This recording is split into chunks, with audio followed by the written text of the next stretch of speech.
The Battle of the Abyss. In the heart of the cosmic void, a sinister anomaly emerged. The universe itself seemed to shudder as a portal of pure darkness opened, and from it, 200 unknown super beings, both heroes and villains, poured forth. These entities, twisted by dark energy, sought to challenge the dominion of DBG-7 and the BCIF. Chapter 1: The Dark Arrival. DBG-7 stood alone on the Celestial Citadel, an ethereal fortress floating in the depths of space. The stars dimmed as the portal ripped open, casting a shadow over the cosmos. From this abyss, the 200 beings emerged, their forms distorted and eyes glowing with malevolent intent. DBG-7's eyes narrowed. He could feel the malevolence radiating from the horde, a chaotic blend of heroism turned sour and villainy intensified. His connection to his ancestors pulsed, their voices a steady drumbeat in his mind, urging him to defend the universe. Chapter 2: The First Wave. The initial clash was brutal. DBG-7 met the first wave of attackers head-on, his fists blazing with ancestral energy.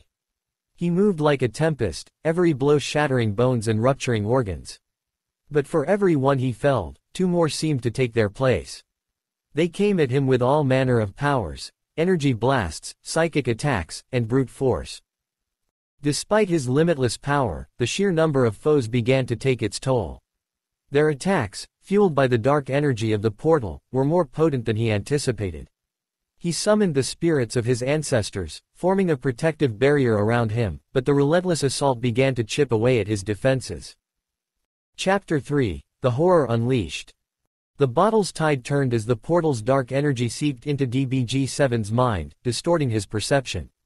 The faces of his attackers morphed into nightmarish visages of his fallen comrades, long-lost friends, and even his ancestors. He saw twisted, grotesque versions of the High Guardians, the Nine Guardians, the Galactic Guardians, the Cosmic Crusaders, and the Starlight Starstarters, all bearing expressions of agony and betrayal. His resolve wavered, and for the first time in millennia, fear gripped his heart.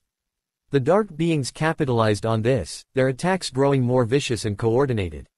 They began to chant in a language as old as the universe, each syllable driving a dagger of despair deeper into DBG-7's soul. Chapter 4: The Ancestral Awakening. In the darkest moment, when all seemed lost, DBG-7 heard a familiar voice, his great-grandmother, the mightiest of his ancestors. Her spirit, glowing with pure light, appeared before him, her presence a beacon in the swirling chaos. "Stand tall, DBG-7, she commanded. You are the culmination of our strength, our wisdom. Do not let the darkness consume you." Her words rekindled the fire within him. Drawing upon the deepest wells of his ancestral power, DBG-7 roared, a sound that echoed through the fabric of the universe. His body surged with renewed energy, and a brilliant light exploded from him, disintegrating the nearest attackers and pushing back the horde.